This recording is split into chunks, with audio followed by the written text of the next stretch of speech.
I made a post on Instagram discussing motivation. And when we pair motivation with discipline, we get behavior change. And that's how we pursue our goals, we pursue our desires. So we need motivation, we need to establish discipline. And in establishing motivation, we need to look at the goal that we have set, and we need to take it from a superficial domain. Typically, that's the physical domain, especially in this space, fitness, performance, nutrition. That's usually a physical domain goal. And we need to get deeper. We need to find a deeper meaning. And hopefully, through asking those 5 whys, we end up in that existential domain.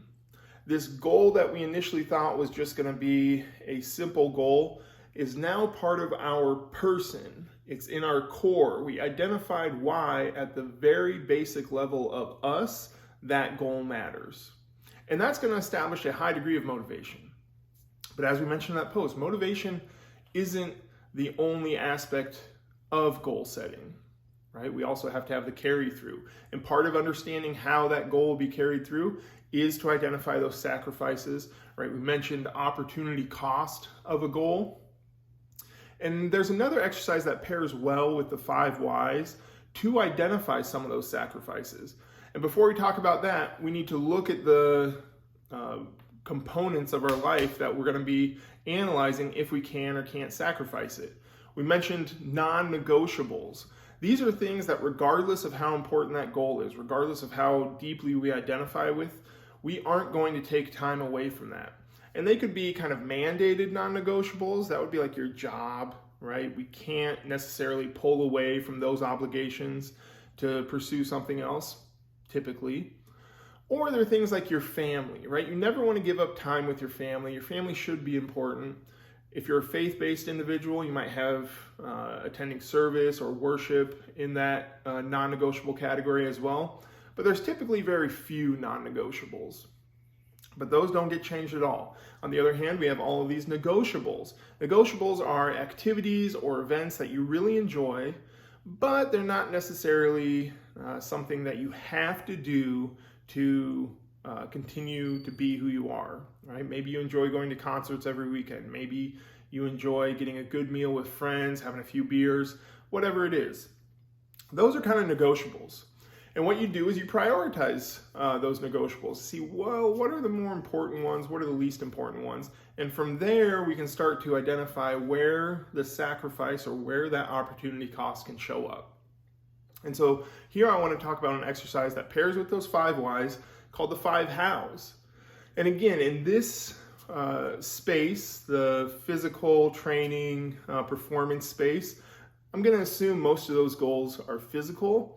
And the 5 hows are simply looking at the 5 other domains and how pursuing this goal will affect those domains and how you will go about pursuing this goal and the sacrifices that might come.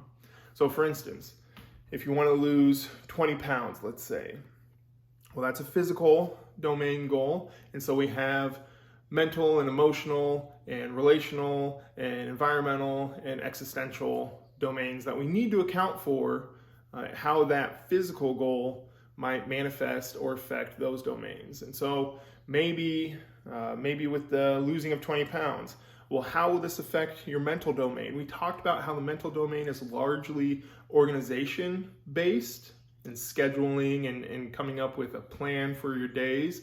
So if you want to lose 20 pounds, you have to probably change your nutrition. Well, now that's going to impact your mental domain because now you're going to need to schedule meal prep. You're going to have to track macros maybe. You're going to have to add some things that take a little bit of time and planning to your day, which means if you have a big project that you're planning for, or if you have, again, like I mentioned, kids and you have to, balance their schedules, you'll have to add something to your mental domain already.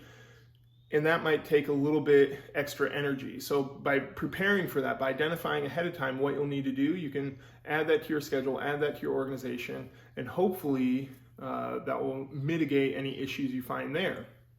Losing 20 pounds, how does it affect your emotional health? Well, maybe the overall outcome, you'll be a happier person because you'll be happier with the way you feel, maybe happier with how you're performing in the gym, happier with whatever aesthetic changes will come from that. But along the way, you might run into some emotional speed bumps, right? Identify those ahead of time. Maybe you really enjoy going and getting beers with your buddies on Friday night. Well, if you're trying to lose 20 pounds, that's probably not the most conducive activity to be participating in.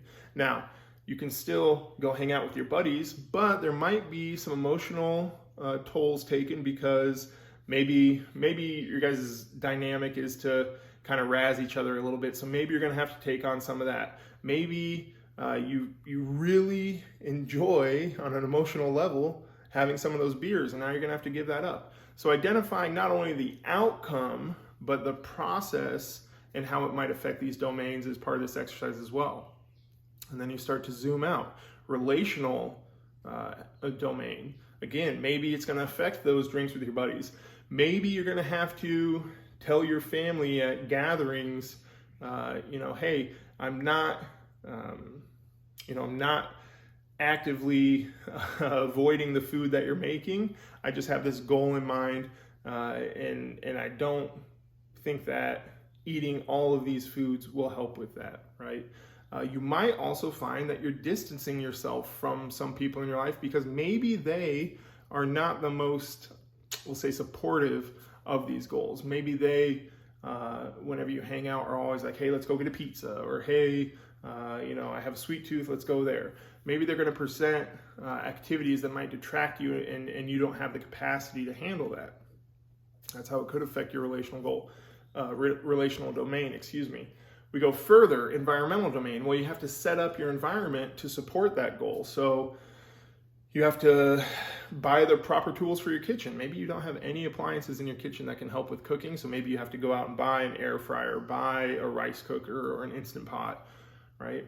You have to set yourself up as well when you go to work. That means you have to bring meals with you, or if you're not bringing meals with you, you have to identify places around you that are conducive to this goal. And you probably also have to identify, like, hey, that vending machine full of snacks, probably shouldn't be hanging around that, right? And then we blow out to the existential goal. How will this affect you at your core? And you've probably kind of gotten at this during the 5 whys, but again, you have to identify the how along with the why to really understand the sacrifices you're going to make. If going out and getting drinks with your buddies every Friday was also maybe trivia night, well, now, even though you enjoyed going to trivia night, even though maybe you were the best at trivia and you were seen as a smart trivia master, you have to identify, if I can avoid that to pursue this goal, well, maybe that's not who I am at my core. But then also, what's the outcome going to be? If you lose these 20 pounds and the habits that lead up to losing those 20 pounds, maybe at your core you now find, I'm a healthier person. I am a health-motivated person. I am maybe so interested in this field that you change direction in your life. Maybe you say, hey, this was so impactful for me. I want to help other people pursue these goals as well. So the how at your existential domain could be life-changing. So identifying your why is very important. The 5 levels of why, getting to that deep existential why.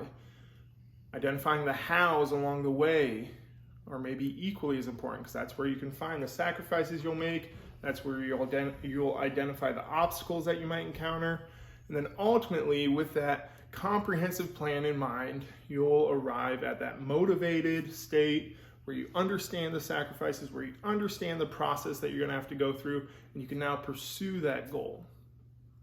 So the 5 whys, the 5 hows, ultimately will lead to behavioral change, habitual behavior change that will lead to those outcomes.